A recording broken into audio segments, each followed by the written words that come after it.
Je sais pas si t'as entendu dire comme moi, là, mais la Germaine à Jacques, elle a accouché la semaine passée. Ah, ouais. Ça a l'air que ce serait un beau gros bébé joufflu. Ah, ouais. Un petit gars. C'est ça qu'il espérait. Ah, ouais. Un beau gros bébé de 50 livres. Ah, ouais. Puis elle en attend un autre, là, dans 2 semaines. Ah, ouais. Ils vont l'appeler Wilfrid. Wilfrid? Oh, dis-moi pas que tu penses encore à lui. Oh, il était tellement beau puis tellement fin. Oh, Wilfrid Laurier, il était dépareillé. Oh, il a dû avoir bien des femmes accrochées à son cou. Il a eu pas mal de commérages, en tout cas.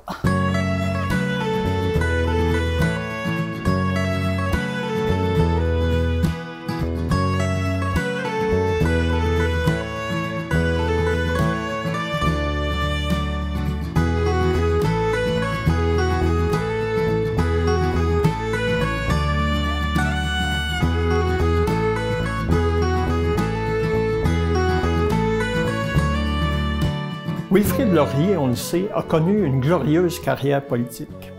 D'abord 3 ans député à Québec, mais surtout 45 ans député à Ottawa, dont 15 ans comme premier ministre du Canada de 1896 à 1911. Mais qu'en est-il de sa vie privée?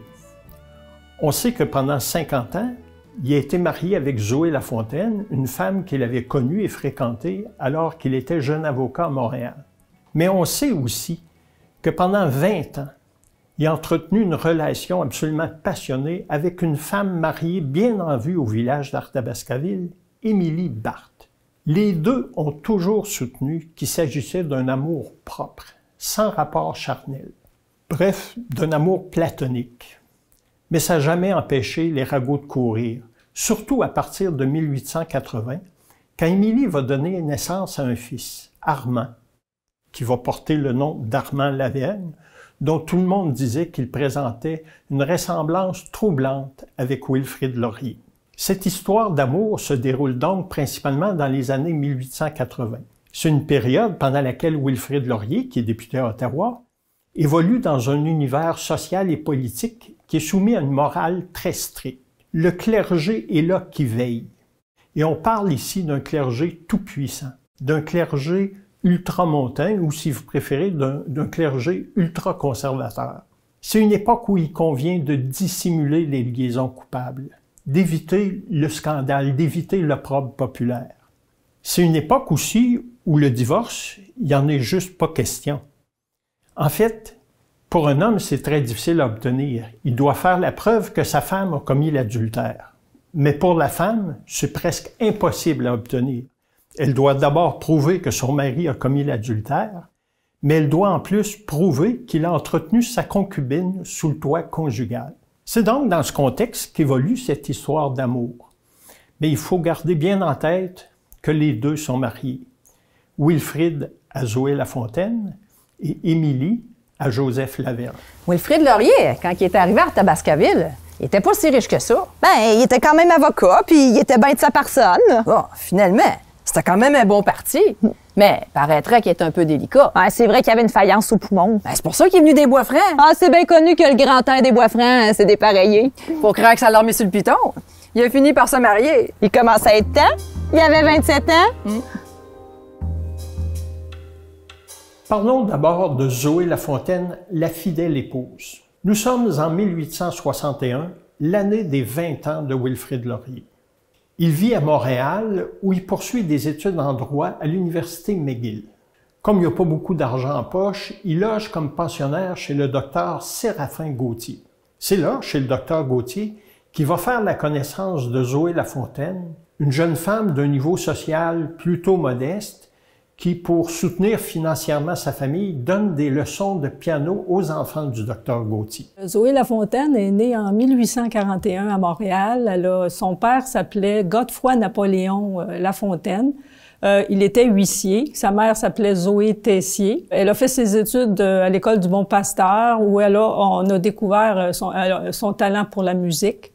Pour une raison inconnue, le père Lafontaine a quitté le domicile familial et a laissé sa femme et sa fille seules. Donc, pour survivre, ces deux femmes-là ont dû aller s'installer chez le docteur Séraphin Gauthier, qui louait des chambres. Là-bas, Zoé et sa mère s'occupaient de l'entretien de la maison, s'occupaient des enfants du docteur Gauthier et aussi donnaient des leçons de piano aux enfants du docteur Gauthier. Fait qu'à un moment donné, est arrivé là un jeune homme qui s'appelait Wilfrid Laurier. C'est donc là que Zoé a connu Wilfrid. Tous les deux, à ce moment-là, avaient 20 ans. Monsieur Gauthier aimait beaucoup recevoir le soir ses locataires et aussi des invités. À ce moment-là, Zoé s'installait au piano et des gens l'écoutaient.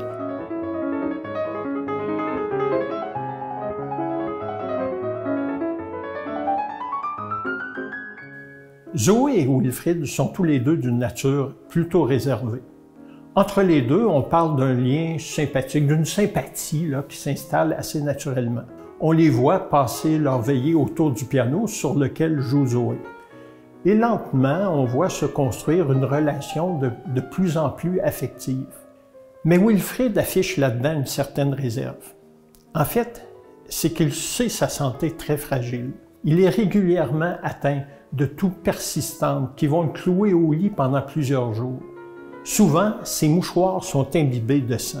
Lui est convaincu qu'il est atteint de tuberculose, comme sa mère qu'il avait perdue à l'âge de 6 ans. Et il est convaincu aussi qu'il va mourir très jeune. C'est pourquoi il renonce à pousser plus loin cette relation avec Zoé. Ça n'est que plusieurs années plus tard qu'il va finalement apprendre qu'il n'est atteint que de bronchite chronique.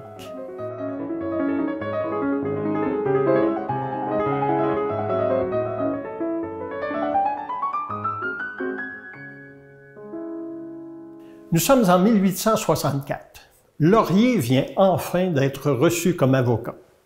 Pendant un an et demi, il va aller d'une étude à l'autre, mais finalement, il vivote et il ne connaît pas de grand succès.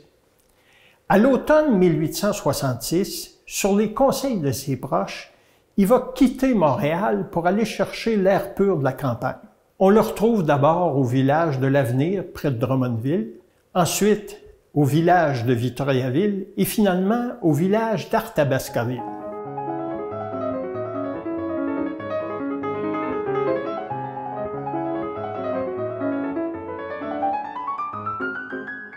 Nous voilà rendus en 1868. Wilfrid est toujours célibataire à Arthabascaville, pendant que Zoé, elle, vit à Montréal, toujours chez le docteur Gauthier. Elle est convaincue que Wilfrid a renoncé de façon définitive à demander sa main, et c'est pourquoi elle a accepté la demande en mariage d'un autre soupirant. Le docteur Gauthier sent bien que, malgré tout, Zoé est toujours bien éprise, solidement éprise de Wilfrid. Aussi se dépêche-t-il de lui adresser un télégramme le pressant de se présenter à Montréal le plus rapidement possible. Le télégramme est adressé le 12 mai et le 13, Wilfrid va prendre le train pour aller faire la grande demande à Zoé, convaincu que s'il ne le fait pas maintenant, il va la perdre de façon définitive. Zoé, évidemment, accepte cette demande en mariage et le 13 mai, il y a mariage entre Zoé Lafontaine et Wilfrid Laurier à Montréal.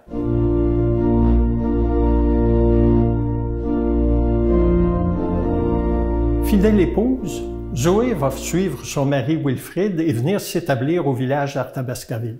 Les affaires du couple vont prospérer au point qu'en 1876, ils décident de se faire construire maison sur la rue de l'Église. Cette maison, qui aujourd'hui est le musée Laurier, a été construite au coût de 3 000 $, ce qui n'est pas rien à l'époque. Ils vont occuper cette résidence de façon plutôt permanente jusqu'en 1887, l'année où Wilfrid devient chef de l'opposition à Ottawa, ce qui va l'obliger à vivre de façon de plus en plus régulière et de plus en plus permanente dans la capitale. Mais souvent, ils vont revenir passer leurs étés à Arthabascaville. Et en tout temps, en toutes circonstances, Zoé va s'afficher comme une épouse absolument exemplaire. Dans cette maison, Zoé recevait souvent les enfants du village, aussi ses neveux, nièces. étant donné qu'elle n'avait pas d'enfants, elle aimait s'entourer de jeunes enfants. Elle faisait des fêtes, elle faisait des biscuits pour ces enfants-là. Une femme très simple, Madame Zoé Lafontaine-Laurier, elle était recevante aussi. Elle aimait aussi accueillir les artistes du village comme Suzor Côté, Adolphe Poisson qui faisait de la poésie. Donc, c'était une femme quand même qui est restée toujours très modeste malgré que son époux est devenu premier ministre. Donc, c'était vraiment une femme réservée, mais quand même qui aimait recevoir. Ouais, Laurier, il a failli la perdre, sa Zoé. Il était temps qu'il fasse un homme de lui. Ah, mais finalement, c'est bien romantique, un mariage de même. Ça faisait un beau couple d'amoureux. Le plus beau couple d'Arthabascoville. Ouais, mais ça a l'air qu'il y a des rumeurs qui ont commencé à courir. Des rumeurs? Quelles rumeurs? Wilfrid, je suis sûre qu'il devait tenir sa place. Ouais, mais paraîtrait qu'il y avait une rôdeuse dans la place. Puis toute une rôdeuse à part de ça. Parlons maintenant d'Émilie Barthes. C'est en 1876 que Wilfrid Laurier va faire la connaissance d'Émilie Barthes. Lui a 35 ans, elle 27. Elle est née à Montréal, c'est la digne fille de Joseph-Guillaume Barthes et de Louise-Adélaïde Paquot, la fameuse famille Paquot, reconnue pour ses frasques, ses scandales, ses positions anticléricales. À 27 ans, Émilie Barthes pose déjà comme une femme du monde. Elle a beaucoup voyagé, elle a passé une partie de son enfance en Europe. Elle s'intéresse à la philosophie, à l'histoire, à la politique, à la littérature. Partout où elle passe, elle rayonne. Émilie était alors devenue une femme débordante d'esprit, mordante dans ses réparties et d'une gaieté communicative. Émilie Barthes n'est pas à proprement parler un modèle de beauté, mais elle sait se mettre en valeur par ses tenues toujours à la mode. Madame porte des robes de Paris. Sans être elle-même belle, elle avait appris le beau, la grande toilette, l'étiquette à l'anglaise et les réunions sociales. En 1876, Émilie Barthes épouse Joseph Lavergne. Joseph Lavergne est avocat, mais c'est surtout l'associé de Wilfrid Laurier. Les deux se sont installés un bureau juste en face de la résidence des Laurier et à 2 pas de la résidence des Lavergne qu'on appelle le Vert-Logis, qui est en fait une maison absolument magnifique. Le Vert-Logis est rapidement devenu le centre de l'activité culturelle du village d'Arthabascoville. Émilie tient salon. Elle reçoit le gratin du village et de tous les environs. On goûte les meilleurs mets, on écoute les derniers airs à la mode, on discute de tout. Bref, au Vert-Logis, c'est la grande vie.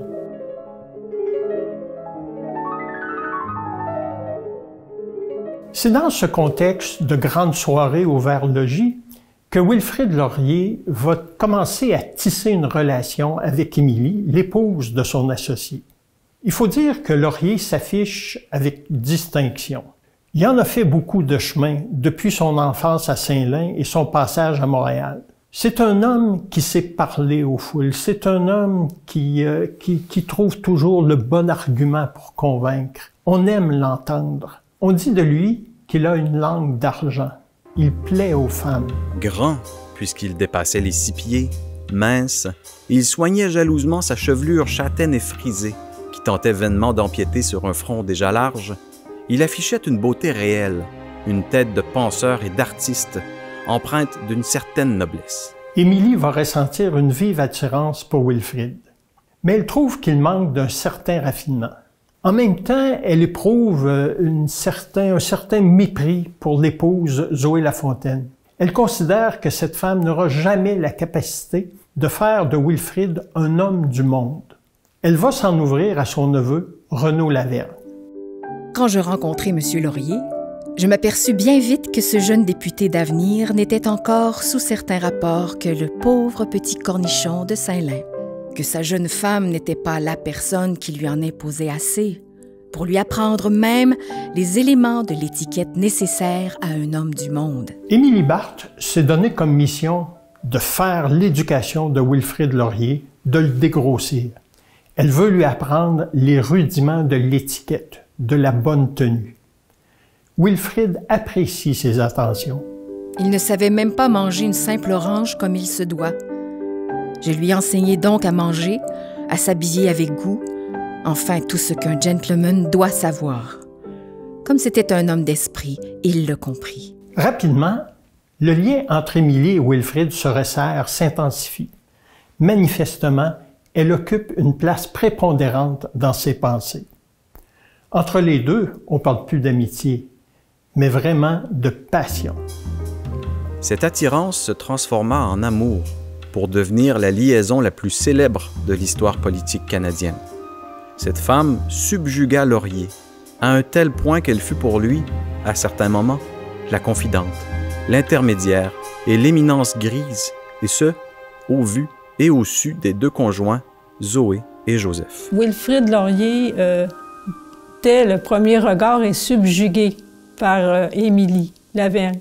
Cette femme-là est une femme qui a vécu à Paris, qui aime beaucoup tout ce qui est anglais, toutes des choses que Wilfrid apprécie énormément. Donc, tous les jours, ou presque, quand il peut se sauver de l'étude d'avocat, il demande à son associé, si tu me permets, Joseph, je vais aller discuter avec ton épouse.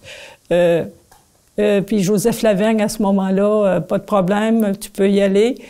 Imaginez, M. Laurier partait de son bureau et s'en allait dans la résidence Joseph à quelques pas de l'étude. Imaginez à Arthabascaville, les gens qui voyaient partir M. Laurier pour aller voir Émilie. Évidemment, ça l'a fait beaucoup jaser. On pense que la rumeur d'une liaison est partie à ce moment-là. Wilfrid, pour un homme marié, je trouve qu'il soupait pas mal fort. Oui, mais il n'y a jamais personne qui a pu prouver qu'ils ont fait des choses pas catholiques. Ouais, mais il y aurait eu des lettres. Des lettres? Des lettres d'amour? Des lettres qui en disaient pas mal long. Ah, mais des lettres, ça prouve rien. Je suis certaine que Wilfrid y a su tenir sa place. Ben, il y avait quand même intérêt. Hey, surtout qu'il était rendu bien important. Imagine le scandale que ça aurait fait. Il n'y a aucun doute, la relation que Wilfrid Laurier et Émilie Barthe entretiennent en est une passionnée et réciproque, même s'il n'a jamais été prouvé que cette relation-là était autre que platonique. Mais voilà qu'en 1887, Wilfrid Laurier va être obligé de s'établir en permanence à Ottawa puisqu'il est devenu chef de l'opposition. Il se retrouve donc bien loin de sa chère Émilie, qui est restée au village d'Arthabascaville auprès de son mari Joseph Lavergne. Pour combler ce manque, cette lacune, les deux vont entretenir une correspondance soutenue. Rien que pour les années 1891 à 1893, on a retrouvé 41 lettres écrites de la main de Wilfrid et adressées à Émilie. La plupart sont rédigées en anglais, ce qui est absolument pas étonnant quand on sait l'amour que les deux éprouvent pour la culture anglaise. Mais ces lettres sont révélatrices. Wilfrid parle des problèmes qu'il vit, de ses préoccupations, mais surtout, il dévoile la force des sentiments qu'il ressent pour Émilie. J'aimerais vous voir, ma chère amie, non pour recevoir vos explications, mais simplement pour vous voir, vous entendre, vous regarder dans les yeux, écouter votre voix, sentir que c'est vous, en être sûr et jouir de cette certitude. Dans ses lettres, Wilfrid fait part à Émilie de tous les problèmes qu'il vit à Ottawa. Il veut son avis, il la consulte. Il la consulte sur des sujets aussi étonnants que les relations commerciales qu'il est bon d'entretenir avec les États-Unis. Manifestement, il y a pour elle beaucoup de considération. Wilfrid s'ennuie. Bien oui, ma chère amie. Écrivez-moi demain et le jour suivant, et chaque jour, et plus souvent encore si vous le pouvez. En 1896, Wilfrid Laurier devient premier ministre du Canada. Il triomphe et il a enfin le pouvoir de rapprocher Émilie. L'astuce sera très simple. Il va faire nommer son mari, Joseph Lavergne, juge à la Cour supérieure à Ottawa. Une fois arrivée dans la capitale, Émilie va tenir salon. Elle va participer aux œuvres de charité. Elle va être de toutes les soirées mondaines. Elle rayonne. Dès son arrivée à Ottawa, Émilie fait beaucoup parler d'elle, reçoit beaucoup dans sa maison. Elle est aussi invitée à de nombreuses réceptions. Elle reçoit aussi souvent M. Laurier, elle sort souvent à son bras, ça fait que la rumeur veut pas continue à prendre de l'ampleur. Et c'est à ce moment-là que Wilfrid commence à se poser des questions, à savoir que cette relation peut peut-être nuire à sa carrière politique. Il va donc prendre une décision radicale, celle d'éloigner Émilie. Il va lui rendre ses lettres et il va faire nommer Joseph Lavergne, son mari, juge à Montréal. Pour Zoé Lafontaine, on comprend qu'il s'agit d'une douce revanche, parce qu'à partir de ce moment, c'est elle qui va occuper toute la place auprès de Wilfrid. Elle va demeurer sa fidèle épouse, sa fidèle compagne, jusqu'à ce qu'il décède en 1919. Elle-même va le suivre dans la tombe en 1921, et les deux seront inhumés au cimetière d'Ottawa. Quant à Émilie, elle va finir tristement ses jours dans un couvent tenu par les Sœurs Grises. Elle va décéder le 10 mai 1930, 11 ans après son cher Wilfrid. Elle sera inhumée au cimetière d'Arthabascaville.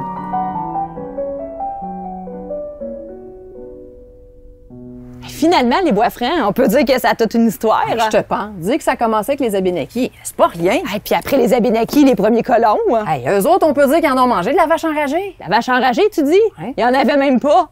Ce qu'ils ont mangé, là, c'est de la misère, puis encore de la misère. Et on peut dire qu'ils ont tenu leur bout. Ils ont pris leur courage et leur hache à deux mains, puis ils ont mis les Boisfrancs au monde. Ils se sont bâtis, ils ont défriché, ils ont même fait des chemins puis des chapelles. Puis oublie pas les missionnaires. C'est eux autres qui ont amené le bon Dieu des Boisfrancs. Il fallait qu'il y ait la vocation pour rien qu'un peu. Ben, c'est ça qui a amené des nouvelles paroisses. Puis des nouveaux villages. Saint-Louis, Princeville, Plessisville, Saint-Norbert, Athabasca, Victoriaville. puis toutes les autres. Ça en a pris du courage. Puis de la sueur, et puis des larmes. Un petit peu de chicane aussi. Ouais, de la chicane, ça en prend toujours un peu. Oui, ça, ce serait plate rare. Mais dans le bout de tout ça, les Boisfrancs sont là. Puis nous autres, dedans. Penses-tu à ce que je pense, Artémise? Je pense bien, ma Constance. Les Boisfrancs, fierté.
suis à la retraite depuis 2004. Ça fait depuis 2004 que je fais du bénévolat. J'ai toujours dit, moi, qu'à la retraite, ça prend un agenda. Ça tient occupé. On s'amuse. Moi, je pense qu'ici, que j'aime le bénévolat ici parce que c'est un esprit familial qui nous met tout à l'aise. J'en parle au monde, puis c'est une activité de rassemblement aussi, puis c'est gratuit. J'aime beaucoup le contact avec les personnes et puis j'aime parler, j'aime m'exprimer. C'est un enrichissement pour moi.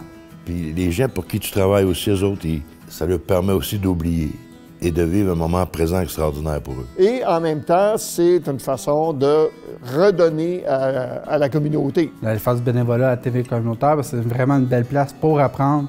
Tu ne te stresses pas, puis c'est une belle ambiance d'apprentissage. Impliquez-vous, c'est tellement revalorisant.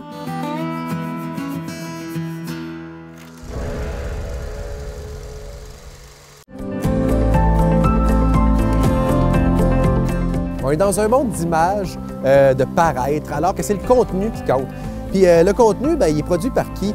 Il est produit par vous. Puis moi, le contenu que je veux, c'est le contenu de gens qui s'intéressent aux mêmes enjeux que moi, qui sont du même secteur que moi, du monde qui vivent dans mon milieu, dans ma communauté, proche de chez nous. Bien ça, c'est tout ce que tu retrouves dans les télés communautaires autonomes.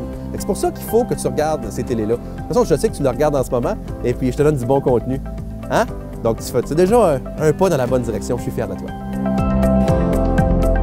C'est fini le temps où on s'abreuvait d'un journal qui a été écrit avant hier dans une grosse ville loin de chez nous. Non! On veut savoir ce qui se passe chez nous, des affaires qui nous intéressent, les enjeux locaux. Tu sais, la télévision communautaire autonome, bien, ça parle de nos vrais gens, de nos vraies nouvelles. C'est pour ça que faites comme moi, regardez cette télé-là, c'est là que ça se passe. Oh que oui! Kéliane, c'est une petite fille très active. Elle aime ça faire du vélo, de la trottinette, de la danse, de la course. Mais elle aime par-dessus tout faire de la natation puis sauter dans la piscine.